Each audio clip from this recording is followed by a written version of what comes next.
What is up, guys? I'm the CardFighter. Welcome to this week's episode of CardFighter's Thoughts. Today we're going over episode 24 of the CardFight Vanguard G.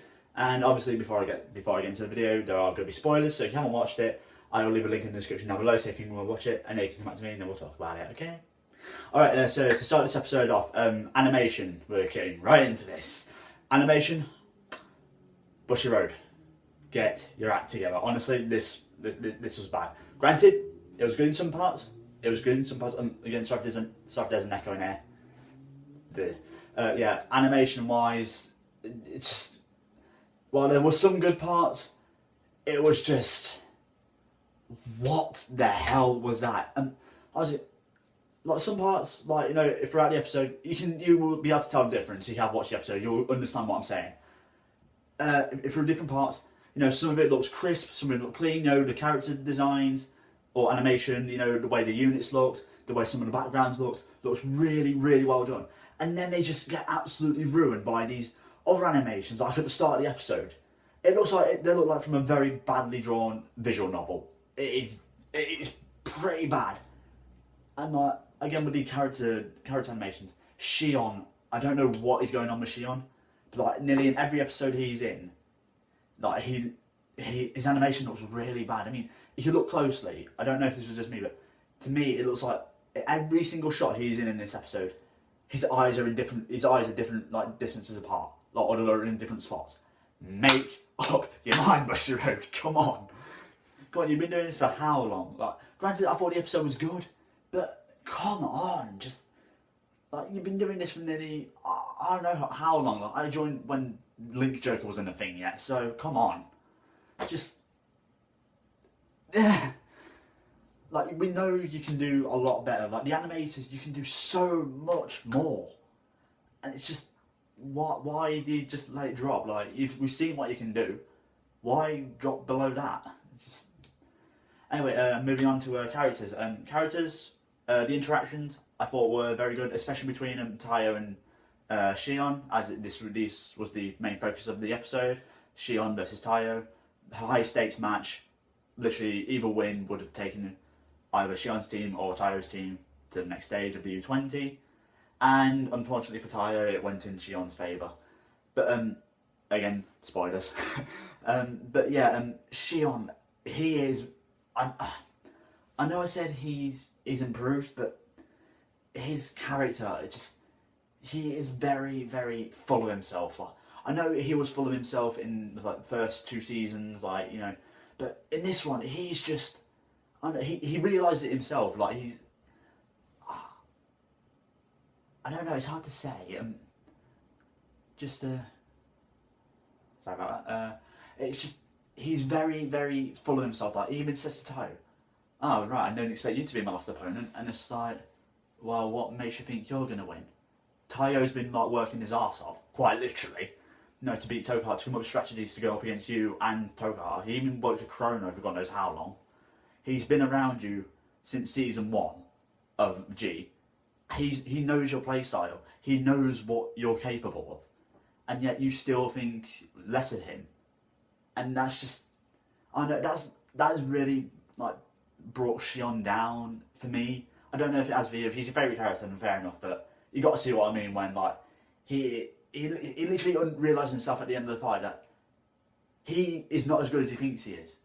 Like, Tayo literally, it came down to a trigger. A bloody trigger, and that would have decided the whole entire match. So, yeah, that was quite good. Again, we don't really see any other characters. It was literally just between Shion and Tayo.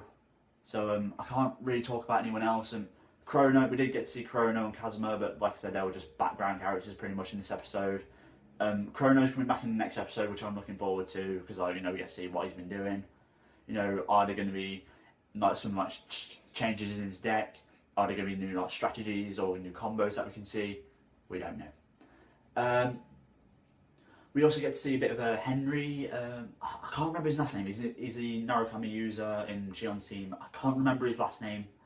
Henry Hayori or something like that. We do see that he is massively like improved. Like, he's a lot stronger, and like he's even telling Rin what to do now, and that's a scary thing to do because we've all seen what Rin can do. Which is like, because when Rin's like being released from the drop zone, she's like trying to be like all the like bossy character she is, and like Henry's just not having none of it. Just like, get your act together, we gotta win this, and that is really enjoyable. Like, because we are seeing that he's not, he's this sort of like wimpy character, but he's also, we are seeing like this sort of like a dominant side of him, I guess. Like, he knows when to get serious, and it's just really, really good to watch. We do see Kumi, Tokawa, and Inishi, but that's just like just because they're watching the fight. We don't really see any interaction with them. They're literally just there to give commentary on the fight, I guess. Yeah, so that really covers the characters. Like, I don't really see anything else I could talk about. We are seeing Noah in the next episode, which I'm looking forward to. Like, his character has changed a lot. Like, ever since like he's had I still going with the theory that Chaos Breaker is controlling him, because he's got the symbol in his hand now thanks to Kazumi. I still think it's Chaos Breaker. I do believe it's Chaos Breaker, like talking, not like acting in Noah's body, not actually Noah himself, because we all know Noah as this happy, a hyperactive person. Yeah, granted he's only been in a few episodes, but I think the community has grown to like know him as just this little bundle of joy, let's just say, or little ball of energy. And now that's just completely gone. Like, you did see a slight hint of it in the episode after he became different possessed, I'm gonna say, but like just that was just to fool his teammates. But now we see like a full sinister Noah, and I'm really looking forward to this in the next episode. So yeah, like and I do think it's going to be a challenge for Chrono. So yeah, that is going to be really entertaining to watch. Music wise, just nothing. That was nothing worth mentioning. Like, yeah, music did add to the effects of some of the things, but some of the scenes. But apart from that, nothing special. There was nothing there. The way the cards were used, again, I must admit that the way that the units were drawn when they were shown in the actual episode were very well done. Well, I think most of them, Gurgit could have been a bit more detailed, I guess, but that was because it had a Tyro's face on it. And that's going back to like the original like animation thing, like just how many times are they going to just revert back to this like poor quality of animation? Just like, honestly, like Tyro's face was all over the place in this scene. Never mind. But it was just I don't know what to think of it. It was just so disappointing. Like I thought, I genuinely had high hopes for this series, like in animation wise and animation quality, and just like I thought, like, yeah, this looks really good. Like the way I first saw Chrono and like all these new characters, and then new like in these sort of like character teasers you got to see on like the wiki and all that. I thought, like, yes, this is good. This is what they need. Like they got like up to the level of animation, and it looks really good. They've upped the designing and all that. I don't know if that's even a word, but it's just why? Just I know I've gone over this, but it needs to be said. Bushiroad, come on, like get your act together. This is turning into a rant now. What is? Yeah. So the way they explain the cards. We're back onto this topic now, believe it or not. The way they explain the cards, Tayo, we can definitely see he is a really talented gold paladin player. Like, he's explaining skills like boom, boom, rapid fire, superior, calling, and that is just really nice because like if you've been following since G, we saw that Tayo was just like this scared